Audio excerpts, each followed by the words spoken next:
There are approximately 20,000 of these mass graves in various locations in the country 7. The years of the Pol Pot regime had been a living hell.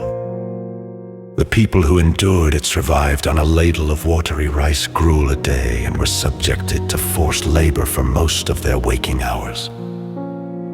They were separated from their families, forced to eat in cooperatives, and treated worse than the farm animals.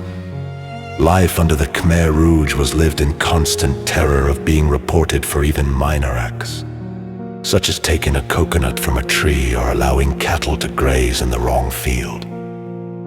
Massive numbers of people, both peasants and urbanites, died as a result of these conditions. The Khmer Muslim minority and ethnic Vietnamese minority groups were particularly singled out for persecution and annihilation.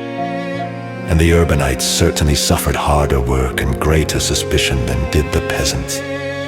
In the end, an estimated 2 million men, women, and children perished under the regime. But by 1977, there were also skirmishes breaking out between the Khmer Rouge and Vietnam, which by then was under the control of its communist government. By December 1978, Vietnamese forces entered Cambodia and overthrew the Khmer Rouge and their democratic Kampuchea in January 1979.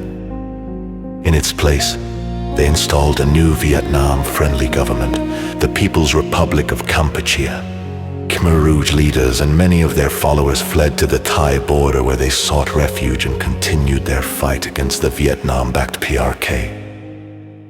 The United Nations voted not to recognize the new government in Cambodia, and instead Cambodia's seats went to the Khmer Rouge, who were still aligned with Norodom Sihanouk and a non-communist political party.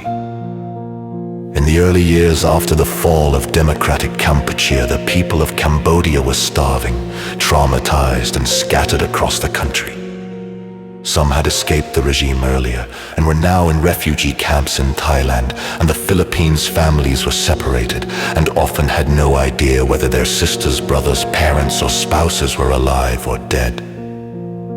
For many, the homes where they once lived no longer existed.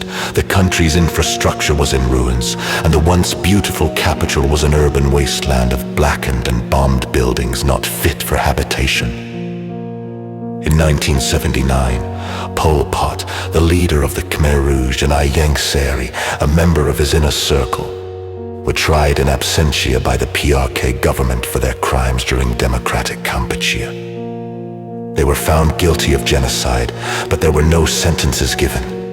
This did not mean that the Khmer Rouge surrendered. In fact, many of its soldiers and leaders continued to fight, and the struggle to bring out the truth and some sort of justice and reconciliation would take many, many more years.